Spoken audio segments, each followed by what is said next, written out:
come around to some follow-up here, but I'm going to start with the library permission forms. The incorporation of the library permission form into the existing Focus Parent Portal is a good idea in theory. And initially when I heard it, I was all on board.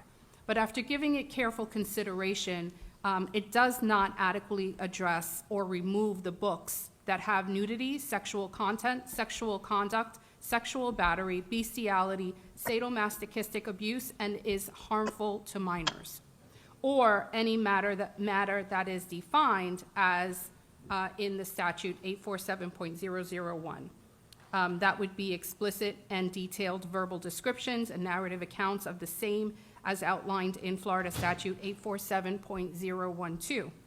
All this is doing, the library permission forms, all this is doing is giving parents the ability to give permission to their children to have access to unlawful material. We are asking parents to participate in providing that which our statutes say may not be available, and that is a quote. If this library book permission form does not include the option of such material, then I would gladly support it. But as it stands right now, what is being recommended is another violation of Florida Statute Chapter 847. The current committee members were advised of one standard written in Policy 9130, and that is, quote, the ideas which may have been unpopular or offensive to some, and that instructional materials and library books should be, quote, taken as a whole. These can be found in Statute 847.012. However, from these two lenses, they were given directions to recommend or to not recommend some of these library books.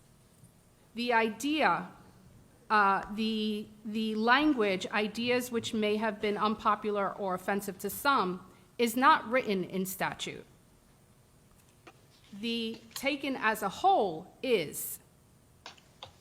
But I would like to point out something that has not been made public, and that is that the phrase taken as a whole only applies to the definition of what is harmful to minors and what is obscene.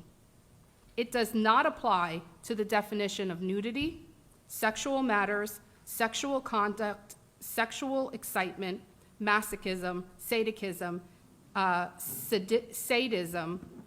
abuse, sexually oriented materials, human simulation, or specific sexual activities identified in part by the arousal of human genitals, acts of sexual intercourse, sodomy, fellatio, fondling, or erotic touching. Thank you, Ms. Rosario.